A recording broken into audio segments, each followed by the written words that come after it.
Yun o. Basta. Kung napapansin nyo, medyo makalat dito dahil may lakad tayo at ang daming komosyon nang nangyayari. Saktong-sakto dumating to, na-delete yung mga files, pero ito na yan. Kasalanan ni Ebat Adan to. Okay, excuse me po. Nabili na rin tong Orico na hub. Marami na tayong hub, pero kasi ito is portable. Tulad nga ng sabi ko, saktong-sakto may lakad tayo.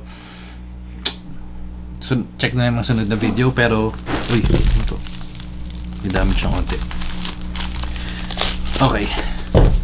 So, anong special dito? Una is naka 2.5 na to. Isa to sa mga nakita ko na meron ganito. Pwede ka naman bumili ng 2.5 na Ethernet, pero separate na dongle. Although yun nga, mas okay yung power distribution yun kasi hindi siya masyado maiinit. Pero maganda kasi dito is nandito na lahat. So ito nga yun, Orico, yan. Sakto. Thumbnail natin. Magkano bili natin dito? Nasa, good question. Wait. Aram ko na sa mga 1.6 1.6, pero syempre may discount na konti. Lubok. Daming ganap, man. Dapat kanina pa tong video na to, pero yun nga. Nawala. Ito. 1.7 pala. 1.7 siya, pero nakuha natin ng 1.7 or 1.699 o nakuha natin ng 1.475. May discount na 100 or 200.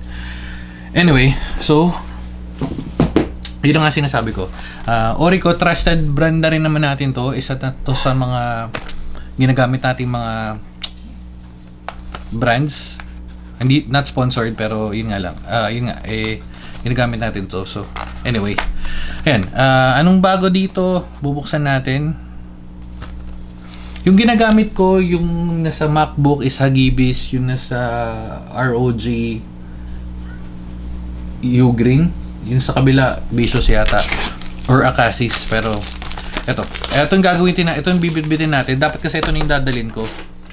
Ito. Ayan, sakto, Ugreen. Pero kasi ito walang LAN port, tapos wala rin nung SD card reader. Na-experience ko yun sa Korea namin. Hindi ako makapag-transfer. Pwede naman ano yan? Okay. So na-experience ko naman yun na-experience ko, nagka-issue ako nung magta-transfer sa MacBook. Parang hindi niya binabasa from GoPro to MacBook. Hindi ko alam for whatever reason. So, kailangan mag SD card kasi nga napupuno na yung GoPro. So, yan sinulusyonan ko na yung problema. Bumili na tayo nito. At check na natin. Okay. Sakto rekta tapo na box kasi lakad na natin mamaya. Okay. Meron pa rin pala akong Orico na USB hub na parang 12 ports yata yun. Hindi ko matandaan. Pero kasi yun, nabalik natin yun. Nagka-issue yun. Parang may ports na gumagana. Siguro mga 3 ports or 2 ports na hindi gumagana. Ang sabi sa akin ng seller, parang magre-refund. Or hindi magre-refund. Parang babawasan, magbabalik sila ng amount. Parang sabihin na natin kung nabili natin 3,000, babalik sila ng 300 or parang ganun. Pero sabi ko syempre, kaya nga tayo bumili ng ganung ports kasi meron na tayong 7. Yun nga. Pero anyway, different story na yun. So, punta na tayo dito. Yun na, wala na yan. Ay, sakto. Thumbnail na natin yan mabilis. Thumbnail na mabilis. Okay, so going back. Okay, so maliit lang to. Saktong-sakto. Para sa ating paggagamitan. At ang maganda sa kanya, transparent, gray. Bagay rin sa MacBook. Dahil sa MacBook natin to i-connect. Oh, walang card reader. Walang card reader to. So so dahil dyan, magdadala ng card reader. Pero anyway, so meron naman siyang ito talaga yung binili ko dahil 2.5. Walang card reader pala, hindi ko napansin. Anyway, so magdadala tayo ng card reader. May HDMI. Well, yung MacBook ko kasi dati, yung MacBook na 13-inch MacBook Pro 13-inch, parang wala ang HDMI. Pero kasi naka 16 na naman tayo, yung MacBook Pro, MacBook na 16 Pro na may HDMI na yun. So, not a big deal, pero pwede tayo mag dual display. Tapos PC in, power delivery na 100 watts. Sa likod, audio to, no? Oh, audio. Tapos dalawang USB 3.1, 3.2, and then another USB type adapter. Okay. So, ang connection niya lang is eto na yun. Rekta tapo na to. Pero testing ko na lang siguro muna mamaya. Nubo ko. Ang dami nang lilinis tayo.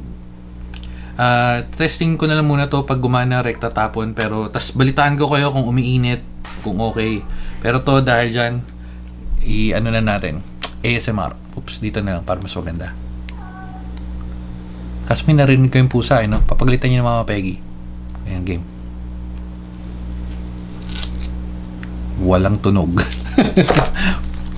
Okay, pero ganda nito. Although nadadamay dyan to sa travel, pero all goods. Isa pa. Okay. Walang tunog. Okay. So, ito, importante to. Meron na naman, actually, lahat na naman ng ports meron. Kala ko may, card reader. Dadala ng card reader dahil doon. So, card reader. Man. Ay, hindi ko pala kailangan card reader kasi DJI yung gamit natin. So, yung DJI, rekta sa MacBook, nababasa niya naman. Doon ako nagka-problema lang sa GoPro, pero hindi naman tayo magdadala ng GoPro dahil wala naman suming doon. Anyway, so yan. Cute lang. So, meron ka rin kasamang USB-C to USB-C. Syempre, dahil mas maganda yung connection nito. At yun na yun. Basic na basic. Tapos, USB box. Yun yung sinasabi ko. Yung kinikwento ko kanina, yung isang Oricon na nagamit natin na nabili, parang binabalik sa akin or sabi sang reseller, wag ko na daw ibalik pero i-refund nila ng portion ng amount. Pero syempre, di ko tinanggap dahil hindi gumagana. Bukod doon sa Oricon na yun, parang may issue talaga yata yung 12 ports or 10 ports. Parang 10-12 ports yun eh. Kasi yung gamit natin ngayon, yung Vention yata, parang ganun. Isang yan, tapos isa nung Ugreen. Okay naman yung 7, tapos nag-upgrade ako nung 10 or... check ko na lang. Nirefund ko eh. Orico. Kano bili natin doon? To. Malaki. Mahal pa rin palang bili natin. Ayun, 3.5. Tapos gusto niya i-refund na lang na... Ay, 16 ports. 16 ports pala yan. 16 ports. Pero ngayon, meron na rin tayong ginagamit ngayon, 16 ports. Pero hindi siya lahat na 3.0. So, ano yun? Ayun yung may Type-C. So, kung naghanap kayo ng hub, mas recommended ko yun. Eto na. Sasama na natin sa video na to, which is hub. Wait lang, mabilis lang. Ayun, Acasis. Oh, yan. Nabanggit ko rin to dun sa video na to. Balikan nyo na lang. Yung Acasis na 16 ports. Pero again, hindi siya lahat USB 3.0. Makikita nyo dyan, may orange, may yung black, tapos may green, may blue, and then may dalawang USB Type-C. Pero sa pagkakacheck ko nung mga panahon na binili ko to, yun yung parang medyo kumpleto. Pero again, hindi siya lahat nag-charge mo, hindi siya data transfer. Nakalagay naman doon. Balikan nyo ng video ko para hindi tayo tumatagal. Anyway, so yun lang, side comment lang doon sa'yo. So, oops. So, yan. Orico. Sorry, eto na, habol ka na lang din. Ang kasama kasi nito, yung pinagpipilian ko, dahil inubo tayo, man. To. Kasi, kaya kala ko, meron siyang kasama, ayan, yung 5-in-1. Ito yung binili natin, yung 10-in-1, or 7-in-1. 5-in-1, wala rin talaga. Ito, 1 gig lang eh. Wala rin talaga. Anyway, so, at least, na-check na natin. So, kailangan natin magdala ng card reader if magdadala tayong GoPro. Anyway, tumatagal tayo. So, dito na natin tatapusin. Bye-bye na, guys. Babu. Yun. So pwede na to sa ano, sa 1.5.